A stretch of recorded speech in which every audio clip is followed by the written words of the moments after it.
এসএসসির এই ৩৬ শিক্ষক নিয়োগের মামলাকে কেন্দ্র করে অভিজ্ঞতার যে ১০ নম্বর রয়েছে সেই সংক্রান্ত মামলার ক্ষেত্রে নতুন নির্দেশ দিল কলকাতা হাইকোর্ট।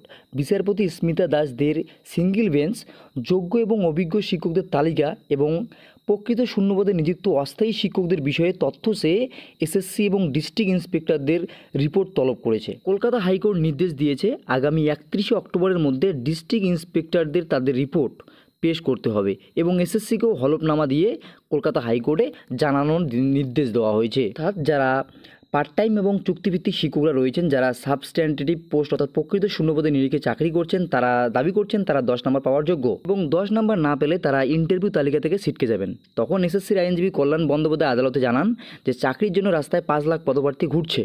এসএসসির চোখে সকলেই সমান, অভিজ্ঞতা ভিত্তিক ১০ নম্বর পাওয়ার যোগ্যদের তালিকা এসএসসির কাছে রয়েছে। পাশাপাশি তিনি হুঁশিয়ারি দেন যে নিয়োগ প্রক্রিয়ার উপর কোনো রকম হস্তক্ষেপ হলে সুপ্রিম কোর্ট পর্যন্ত লড়াই টেনে নিয়ে যাওয়া হবে। এই পরিস্থিতিতে আদালত জানতে চেয়েছে যে প্রকৃত শূন্যপদে চাকরি করা সেই অস্থায়ী শিক্ষক কারা, যারা অভিজ্ঞতা ১০ নম্বর পাওয়ার জন্য যোগ্য। অর্থাৎ এক্ষেত্রে যা বোঝা যাচ্ছে যে পার্ট টাইম এবং চুক্তিভিত্তিক যে সমস্ত শিক্ষক শিক্ষিকারা রয়েছেন তারাও কিন্তু ১০ নম্বর পাওয়ার জন্য দাবি জানাচ্ছেন এবং যেহেতু কলকাতা হাইকোর্টের তরফ থেকে ডিআইদের কাছে নির্দেশ দেওয়া হয়েছে এবং তারা যদি এই ১০ নম্বর পেয়ে থাকে তাহলে কিন্তু ফ্রেশার চাকরি প্রার্থীদের তরফ থেকে বিরাট বড় খারাপ খবর আসতে পারে। এছাড়াও এই মামলার পরবর্তী শুনানি রয়েছে আগামী ৪ঠা নভেম্বর। এখন দেখার বাকি থাকছে এই মামলার শুনানি কোন মোড়